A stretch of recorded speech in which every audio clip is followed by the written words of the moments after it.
to dive right in, I would like to ask you something that might be something a bit on the nose, but how does one to have the idea to work on projects such as time in medieval Japan? Why did you have this idea? How did this project come about? And why should we care about time in medieval Japan? Okay. Well, let me start with a brief personal note. So in a way, this is a follow-up on my dissertation project where I first came about Dogen, a medieval Japanese Zen Buddhist who wrote a very famous text on time. So that started me with the study of time. Then I became involved with the International Society for the Study of Time, which is an interdisciplinary society. And that leads to your final question, why study time in medieval Japan at all? If you look at scientific developments over the past century, you can see that with relativity theory, basically the notion that time is somehow a given was put into question in the sciences. And now you have physicists like Carlo Rovelli, who argues that time is not a fundamental aspect of reality at all. So he wrote an article, Forget Time. And on the other hand, in the social sciences and humanities, you have by now decades of research on the cultural construction of time. Mm-hmm. So, but then why medieval Japan? So if you look at that research, there is a very strong received view that juxtaposes the time in modern societies, time as perceived as rational, quantified clock time, basically, this gray, quality-less thing that you just count and measure, and then you run against it, versus time in pre-modern societies, which is imagined as being intuitive, qualitative, but also irrational. And as a cultural historian, I don't like the idea that people in previous ages were somehow more stupid than we are. I think they were as bright and intelligent. And they also had a very different setup of society, but they still had similar problems like we have. They grew old. They had social pressures to contend with. That included time pressures and all that. And so, since we know that medieval Japan is a differentiated society, the idea was to illustrate the complexity of pre-modern years with medieval Japan as a case study. Okay, thank you for this great introductory answer. You focused your research on 4 different topics, which are monastic time, time at court and the shogunate, time at markets, and body time, which is something I think we can all relate to and are very directly impacted by, which is why I would love to start with that aspect of body time. And my first question would be that in your research on body time in medieval Japan, how did cultural perceptions on the human body's temporal aspects, such as menstruation, which you also focused on, intersect with broader understandings of time within that society? Yes, thank you. First thing, something to start from.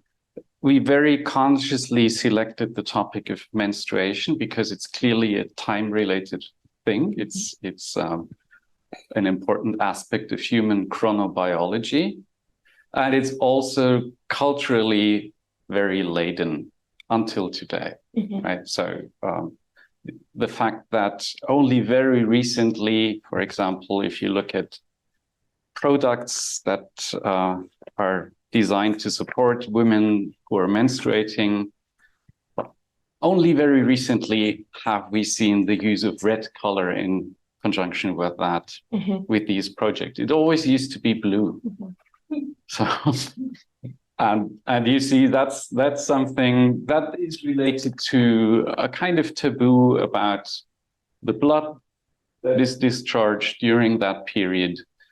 And that has cultural associations that were already present, for example, in medieval Japan. So the idea was that we could use that phenomenon to look at the intersection of various forms of or various cultural domains, like medical knowledge at that time, religion at that time, and the politics, including the increasing impact of patriarchy in medieval Japan. So interestingly enough, if you look at the earliest resources we have from Japan that speak about menstruation, they don't have a taboo. They think of menstruation as a sign of female fertility. So, of course, you can then, in a gendered aspect, think about why do women need to be associated with fertility, but still, it is a very different take on the subject than the one that later evolved with conceiving of the discharge as pollution.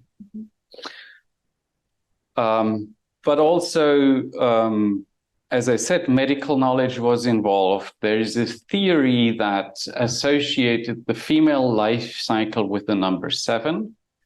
So the different stages of the female life cycle were conceived that with 7 years, the girls get their second teeth. With 14 years, they're grown up, they start to menstruate. And with 49 years, they cease, the reproductive period ceases and they become an old woman. So that's harsh. That was harsh, but just to take a bit of the thing out of it, we have documents from 18th century Japan where a 30-year-old man says, "Now I found my first gray hair, I'm an old man." So, yeah. So in a lot of ways, they struggled with the same insecurities as we might do nowadays. Okay. They struggled against age, they struggled against time. And you can see this medical knowledge, for example, in medieval diaries written by female aristocrats, that there is one diary, for example, that ends when she turns 49. And that is precisely because of that 7-year rhythm. And it starts when she's 14, when she kind of starts to have her menstruation. Okay, interesting.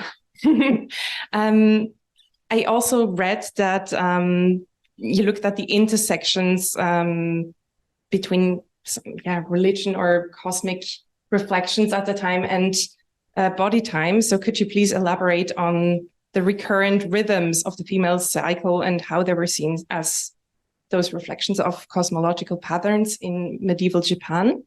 And what were some specific symbolic representations of these rhythms? How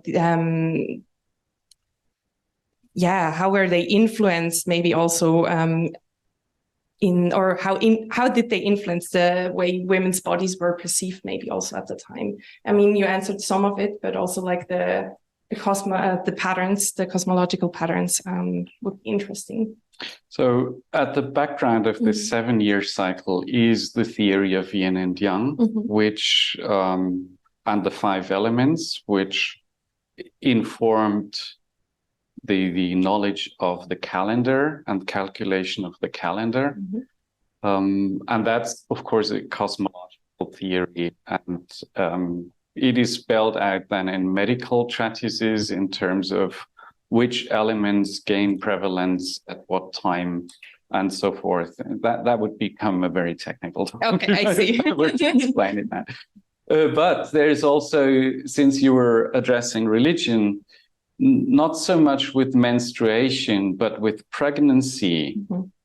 There is, for example, a Buddhist image that uses pregnancy and the stages of pregnancy as an image for the cultivation of enlightenment. Interesting. And of course, the Buddhists also drew on Indian astronomical knowledge to calculate the terms of pregnancy. And they needed that to identify at which point in time, if the pregnancy of an important aristocrat, or even more importantly, an imperial consort was involved, they would hold their rituals to support the pregnancy. They also, by the way, had rituals to change the sex of the baby, but we don't know if that was ever successful. Given the social restrictions, as you mentioned, even today, there might have been some taboos, maybe also tied to menstruation, I could imagine. As you said before, fertility, it was more seen in a positive light, maybe. But how did women at the time arrange their daily schedules? And how did those restrictions or not restrictions affect their daily life and their participation in various social activities? So there was a taboo, especially related to Shinto, so the veneration of deities, which actually under a Buddhist influence by the medieval period were said to abhor the presence of blood in their vicinity. So that had changed. By the medieval period, we no longer have this positive association with fertility. And that meant that a menstruating female could not be present in religious rituals during her period. And one of her questions was that since the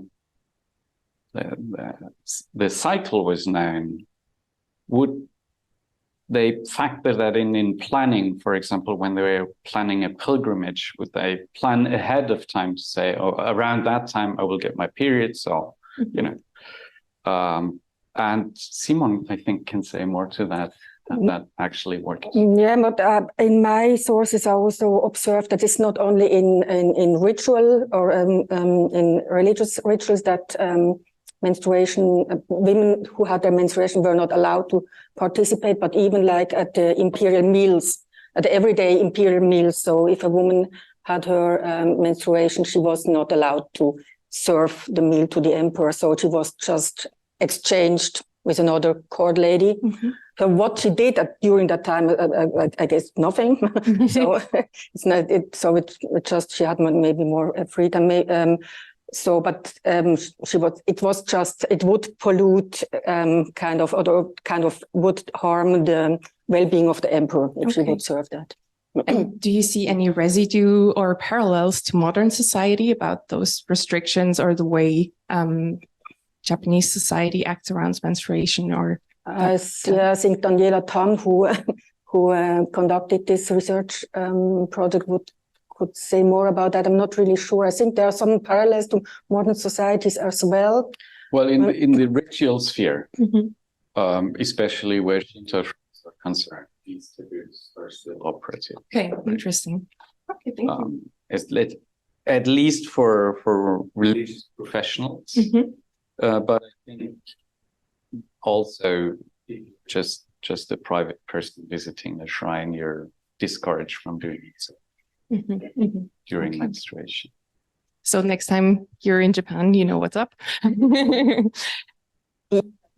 of rice stamp, so mochi, when you make a stamp on the,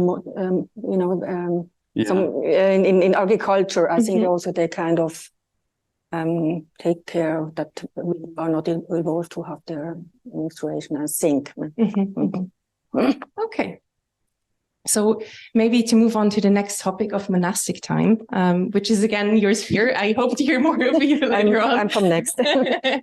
You already mentioned Dogen, but maybe could you quickly talk about like what he did or why you looked at him within the context of time in your research? I mean, he's recognized as a key figure in Japanese Zen Buddhism, but... Right, and as I said, he's also famous. He also wrote a very famous text on time as part of his collection of informal instructions, the Shobo Genzo, the treasury of the true Dharma eye.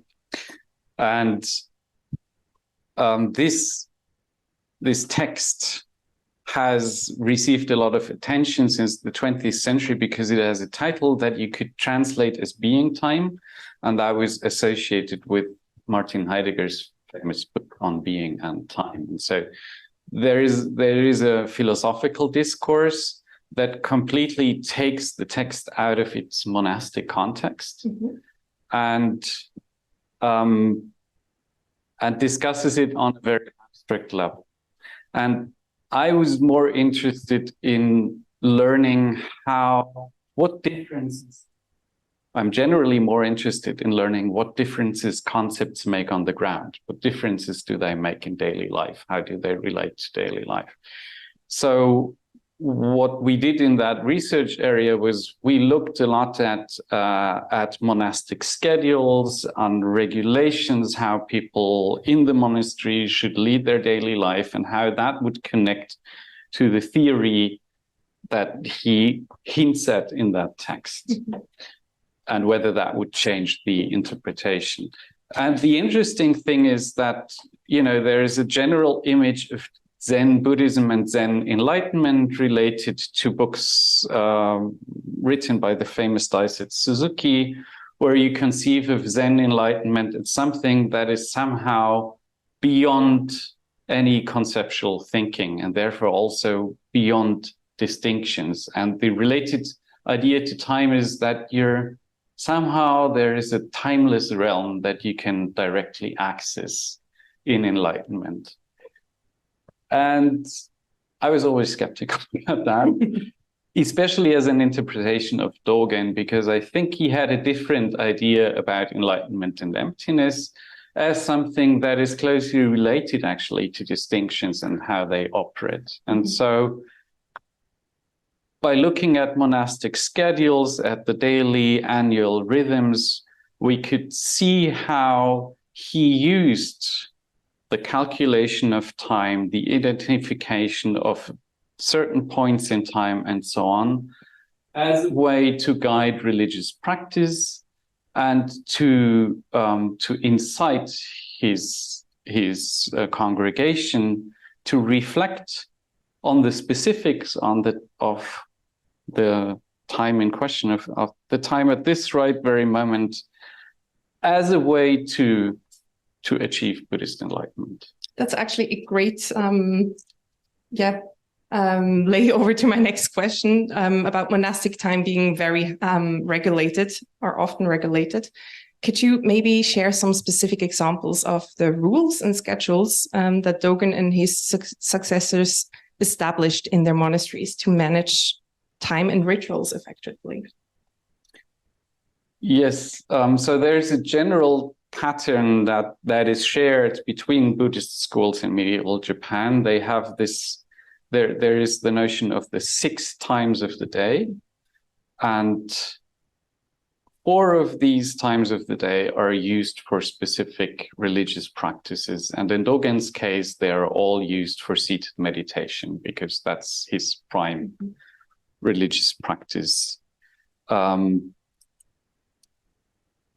But these 6 times of day are in a way a very rough unit, right? And what you can see in Dogen is that he really doesn't want his monks to sleep too much. So he's very restrictive on sleep time. And he says, well, you have to get up and start practicing again.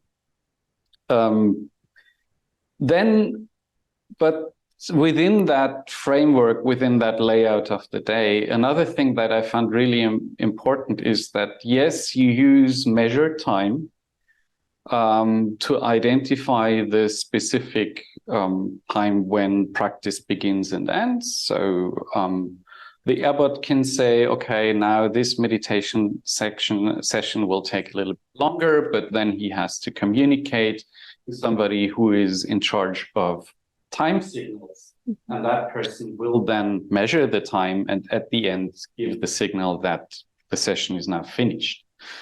But the scale, the time scale where these things are regulated is basically in the scale of 30 minutes.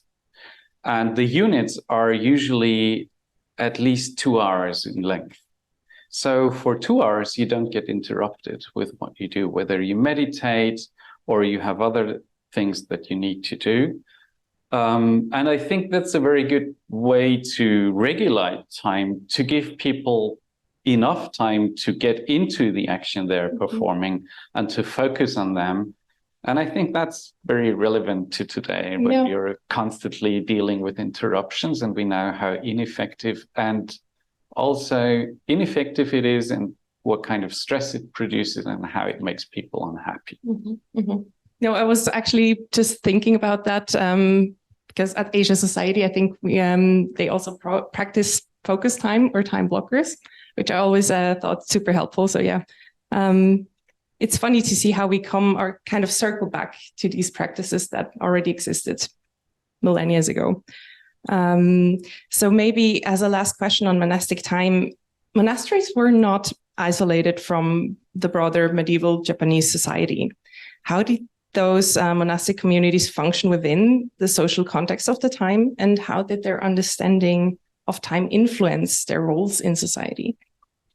Well, especially with the monasteries that Dogen set up, and it's a certain type of monastery that in today we call reclusive monastery.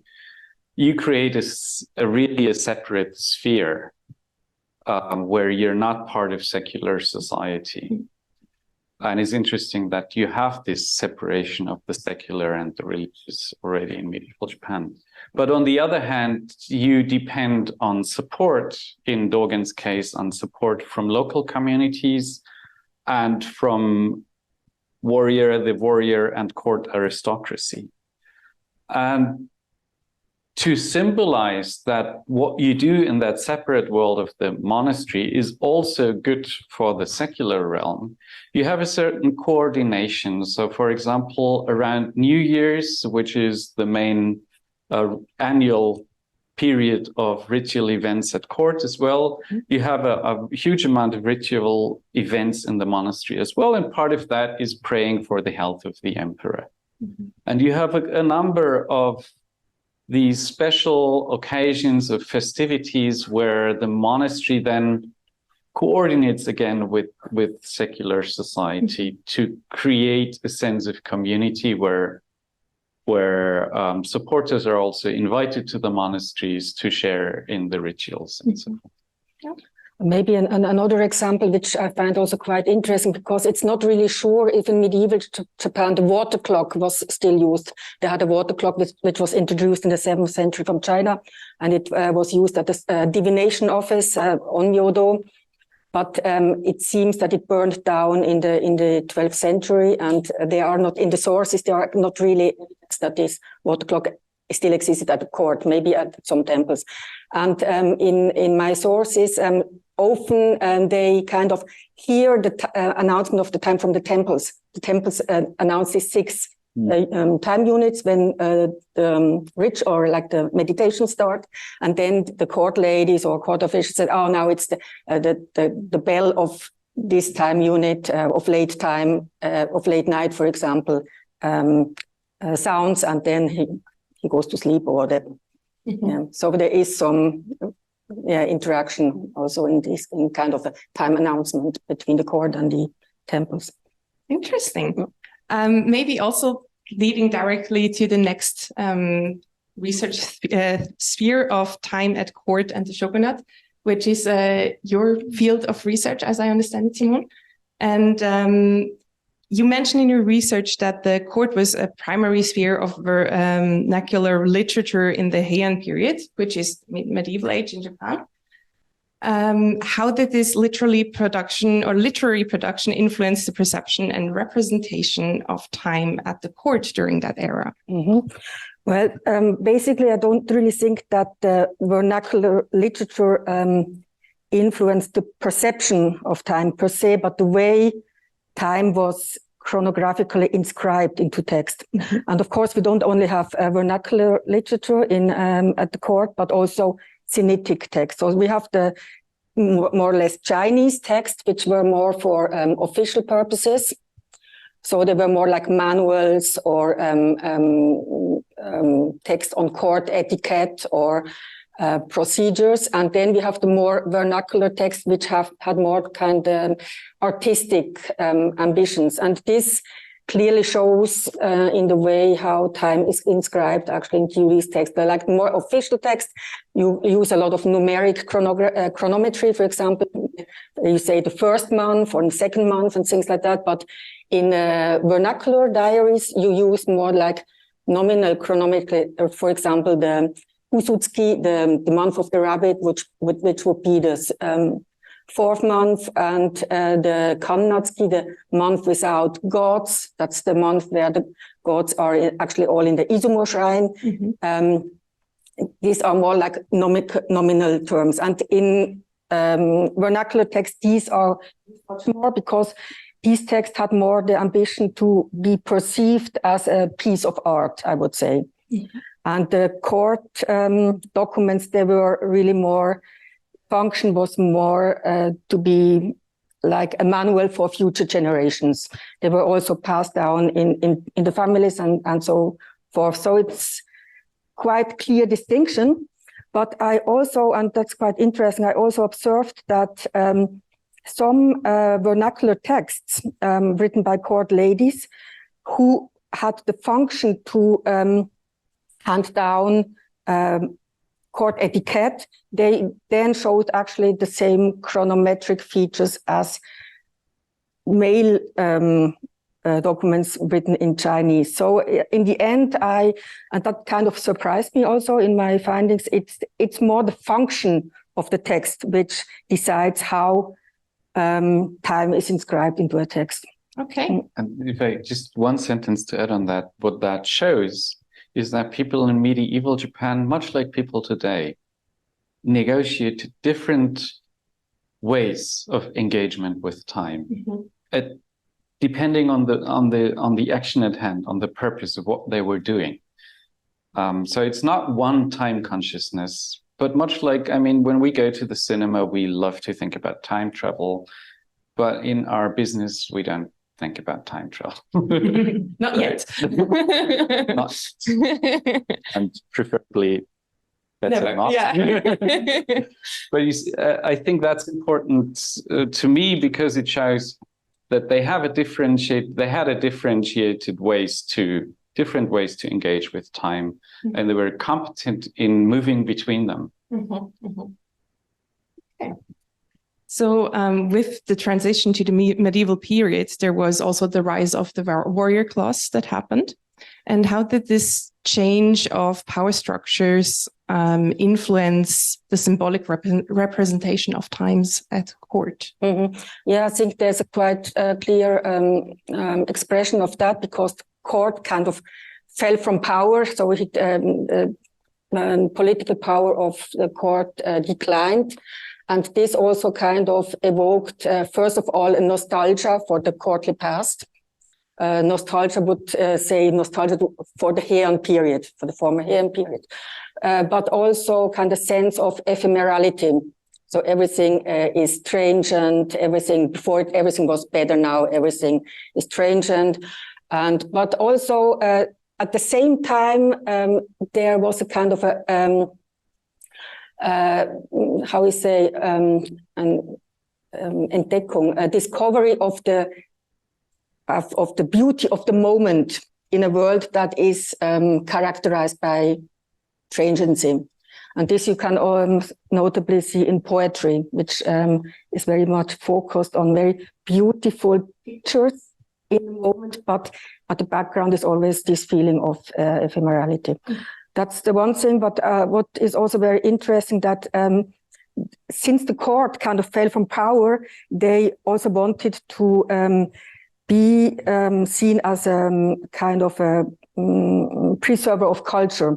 So there was also kind of a revival of court etiquette, or they tried to revive court etiquette, and this also produced some manuals on court etiquette, especially by emperors who strived to restore their imperial power. There's a very famous emperor called Go-Daigo, who kind of made, he tried actually to make putsch, an uprising or a revolution. He tried to topple the military and restore imperial rule. It did not succeed, but he wrote 2 texts in which he described annual and daily observances at court. So he kind of also wanted to show that court is a place of order, and order also means a kind of authority of imperial rule. That actually directly leads to my next question. Could you maybe elaborate on how time is addressed in the diaries of court officials versus shogunate, so warrior officials? Yeah, so just following up on that. So in the diaries of court officials, like annual procedures, courtly ceremonies are very important, like New Year ceremonies, end of year ceremonies, and all these things. There are actually about nearly 100 ceremonies during one yearly cycle, and they are described in detail in these court diaries and also in the manuals. But in Bakufu diaries, or the diaries of the shogunate, these ceremonies, of course, are not very important. They more focus on these monthly meetings, which took place 6 times a month in the shogunate at the Bakufu in Kamakura, and they actually describe more the procedure and also the decisions that were made in these councils. And at the court, it's really more the etiquette, what the individuals had to do, what has to be done first, what next, and how everything kind of played together. Okay. I think for time reasons, we need to move on to the next section. I have one more question on time at markets before we go to the audience questions. And that would be that markets, maybe circling also back on monastic time, were often placed in front of monasteries.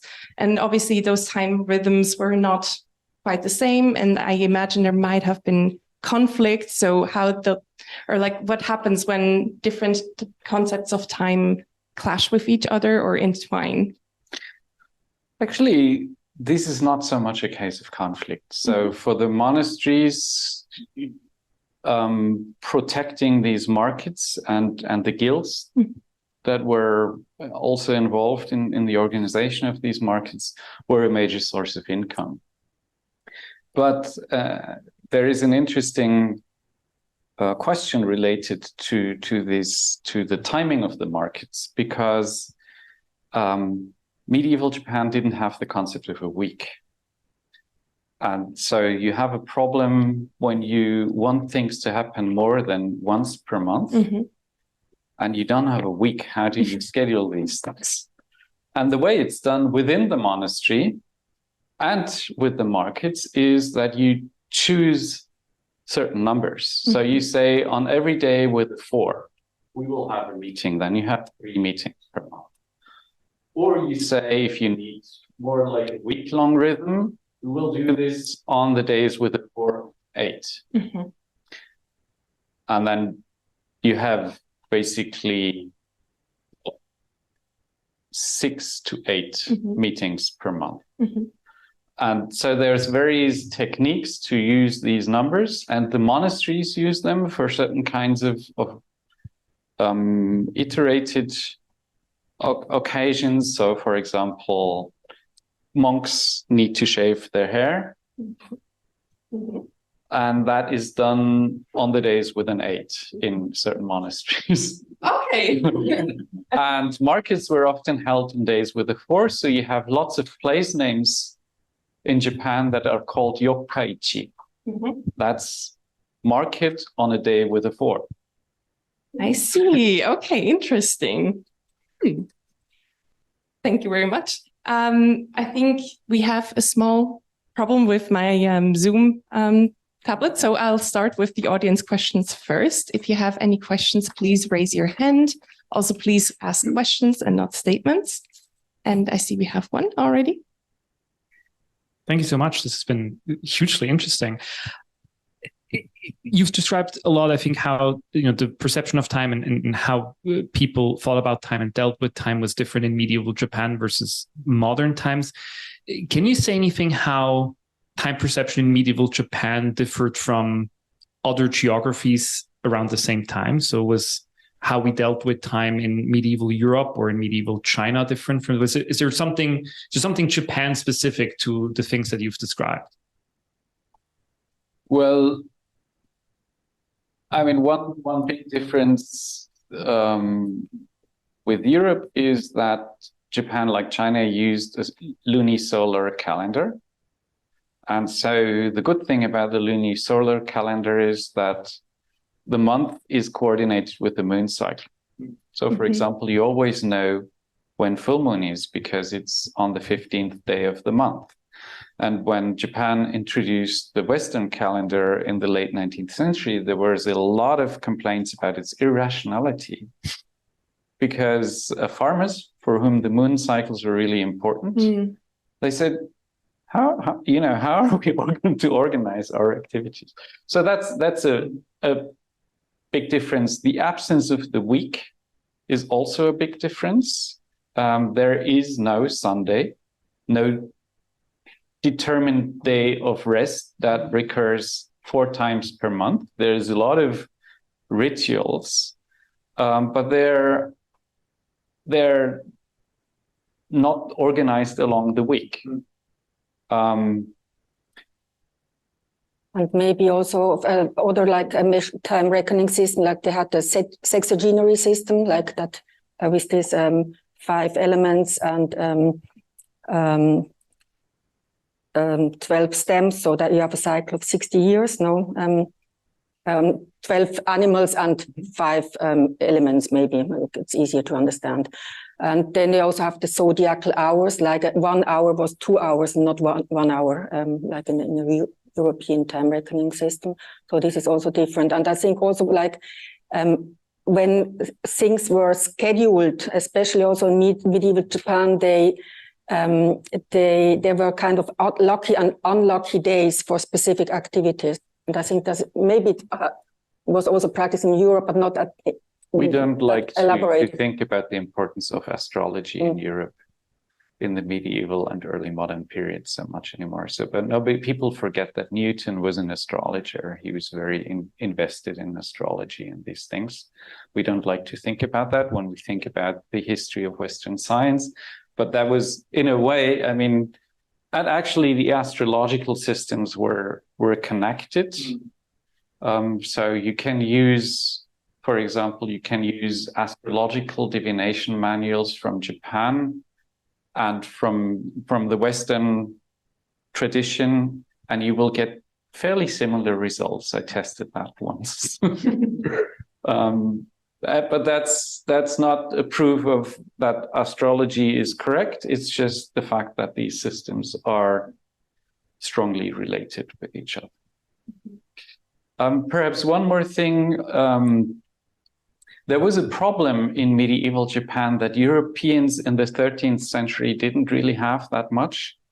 Or didn't think about that much, because in medieval Japan, it was much more globalized in a sense. So they knew Indian mythology and Indian history to some extent, and Chinese and Japanese. So they had 3 different chronologies that they somehow needed to coordinate. And so you get this historians and also religious experts start to coordinate and think about, okay, when was the Buddha born? How is that related to the imperial chronology of Japan? When was Confucius born? And these things. So actually, this notion or this operative notion of a universal time, we find it in these early medieval. Thank you very much. Do we have any other questions from the audience? Yes, Helen. One thing that I would be interested in is what was year 0? Was there a year 0? Because right now our year 0 is, well, when Jesus was born, and now it's the year 2023. But how about in medieval Japan? Was there like a starting point? One of the reference points, there was no universal starting point, but one of the reference points that is often used is the birth of the Buddha. especially in religious contexts. And then with the imperial chronology going back to the age of the gods, you have medieval historians who try using the 60-year cycle to calculate even down to the age of the gods. But there is not, but that would be done in a way much like what you use in archaeology today. So it's more, that was so and so many 10,000 years before our time. And in that sense, there is no 0.0 there. And maybe also this Japanese oldest history books. I mean, they are more like mythologies, or they're like this, like 660 before Christ, as the first the reign of the first more mythological emperor, which also is kind of a dating or starting point. But in the end, I mean, there was not a linear time reckoning system in the sense that it started with one, but the years or the reign were like divided by the of kind of when a new emperor started a reign, the era name changed. And for example, if there were some kind of unfortunate phenomena like natural disasters, they changed the era name again. So they had a lot of quite short era names until the Meiji period. And only in the Meiji period, actually, the era names were adapted to the reign of the emperor. And that's why then you use, if you need to come up with a larger chronology, you use something like the birth date of the Buddha in order to get this larger frame of reference. So there is a we find linear chronologies in medieval Japan, but they are not used universally in the dating system. So the official calendar is, like Simone just said, is a calendar that uses an era name. And then they only go, very often they just go year, era name 1, 2, and then already something bad happens and they change the era name again. So it's kind of Chova 3 and Chova 12, and then. And you see how people struggle with that. If for example, in court cases about possession of lands, there are certain time periods that are 12 or 20 years that become important. Then you need to establish a chronology, and then, you know, there is a very real world reason to establish these kinds of chronologies. Do we have any online questions? Okay, perfect. Then I hand it over to Robin. Thanks. Yeah, I would also like to pose a question about those larger cycles, and especially how certain traditions are reoccurring in certain aspects of time. Like nowadays, we often know, of course, you know, in East Asia, like the zodiac signs in the yearly reoccurrence have special meanings. Or also in Japan with the January cycle you mentioned, I think the year of the fire hose when nobody's having babies in Japan.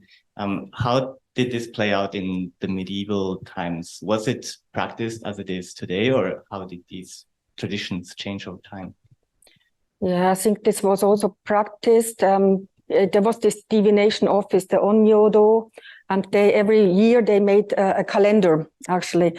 They produced it at the end of the year and handed it in to the emperor at the beginning of the year.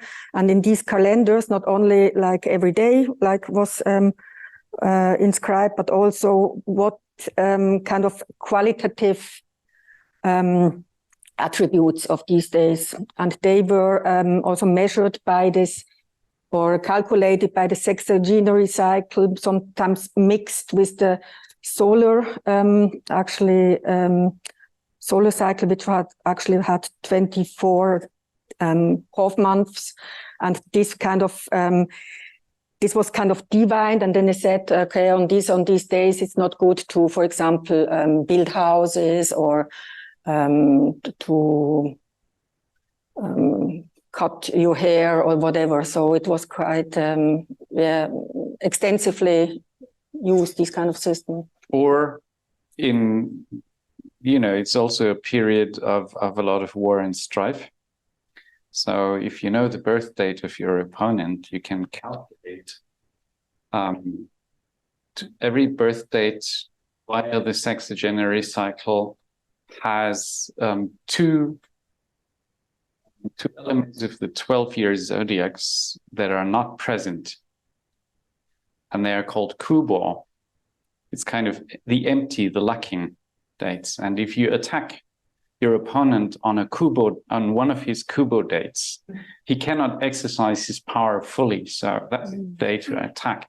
It's also related to a direction. So you can also attack from that direction. So there's a lot of kind of speculative reasoning that works with these elements.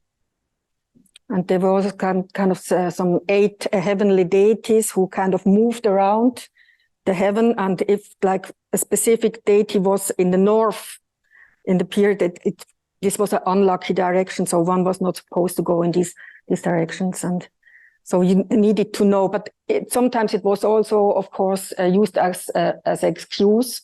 For example, if somebody didn't want to go to work, maybe he said, oh, now the direction is bad for me because so I cannot come to the court now, and things like that. So it's sometimes, what is also very interesting, sometimes they also just pretended to be sick, like nowadays, as we do. Or menstruating. Yeah. Yeah. Yes, Judith? There was mention of women's writing. That surprised me a bit. Are there many things which remain, which were written by women from then? Yeah, that's really kind of special also for, as would say, Japan, that we have very early literature written by women already in the Heian period. Actually, it started around the 10th century. And this has also to do that with the fact that men actually were supposed to write Chinese and women could write in their own language. So they started to write in vernacular Japanese, and this kind of spurred a tradition of diary keeping, diaries written by females. But they were not kind of diaries like, imagine a diary, how it should be like, with a date, and today I made this and this and this, but they were more like memoirs. They kind of described some special phases in the lives of women, which they considered meaningful. Often they described, for example, unhappy love affairs or the death of their husbands and things like that. There are quite some different kinds of female diaries. Some were also written more like on command by emperors, so they were more praising the rule of the empress they were serving, and things like that. So these are really, really interesting works, and also highly, with highly aesthetical quality. Yeah. So maybe one last question, and then we move on. Yeah. This is perhaps a too broad a question, but I was interested in the beginning of your saying that in pre-medieval times, fertility was a very positive thing, and in medieval times, menstruation, what was associated with fertility, became a negative thing. Can you say more about that and that transition? Yes. So we have the earliest source that mentions menstruation is from one of the mythical histories, and you have an imperial prince that tries to expand the realm, and on his travel to the east, he meets a local princess and they fall in love, and then he goes off and to his military exploits, and when he comes back, they reunite and they hold a big banquet.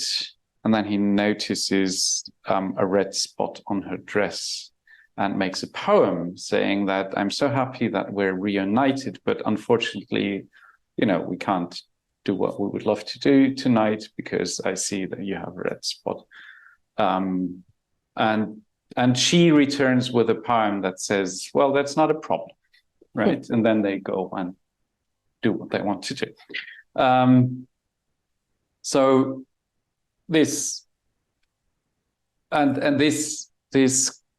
correlation of menstruation with fertility is present in these early sources, and it's related also to a stronger position of women in Japanese societies in antiquity that slowly gets replaced by a more patriarchal order. And with that increase of patriarchal elements comes a re-evaluation of menstruation to a taboo and to women. And one of the reasons for legitimizing the superiority of men is that women are regularly polluted, and that then also translates into Buddhist rituals. So that's basically a transition we can witness from the 10th century onwards, and it proceeds until early modernity and modernity. So Japan is really still very much struggling with patriarchy right now. They have a very low birth rate, and it creates all sorts of problems for the social fabric as it is. And one of the reasons for the low fertility rate is that women can no longer be bothered to put up with these patriarchal men. And they're financially more independent now, so they don't have to. And that's a social issue. If you watch Japanese TV dramas, I just watched a Japanese TV drama where it starts from a young man saying to the girl she's in love with, "I will always protect you," and she is like, what does that mean?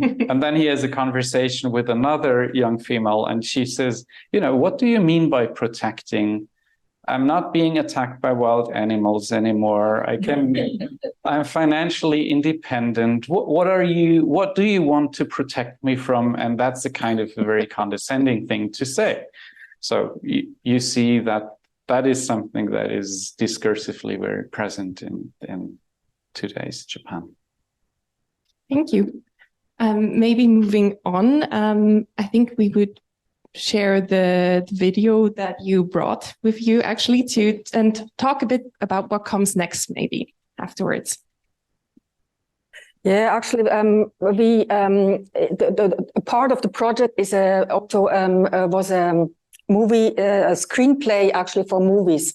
And we have like 3 persons involved in that: Fritz Schumann, Clara Harden, and the illustrator Martina Froehlich, who created actually 5 short documentaries actually on specific areas of our project. One is more about chronography, one is more about chronopolitics, one is about incense, one is about body time, and one is more about chronoaesthetical aspects like female diaries. And now this screenplay is finished, and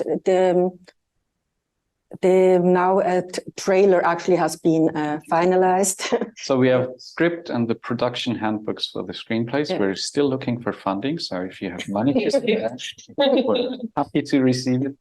But we already produced this kind of trailer.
Thank you very much. And there's also a lot of bibliography or books coming out on all of your work, and there is more information on the Time J project website, where you can also read up more information. I'm sure there would have been more questions, but time's already up. I thank you very, very much for coming today and spending your time with us.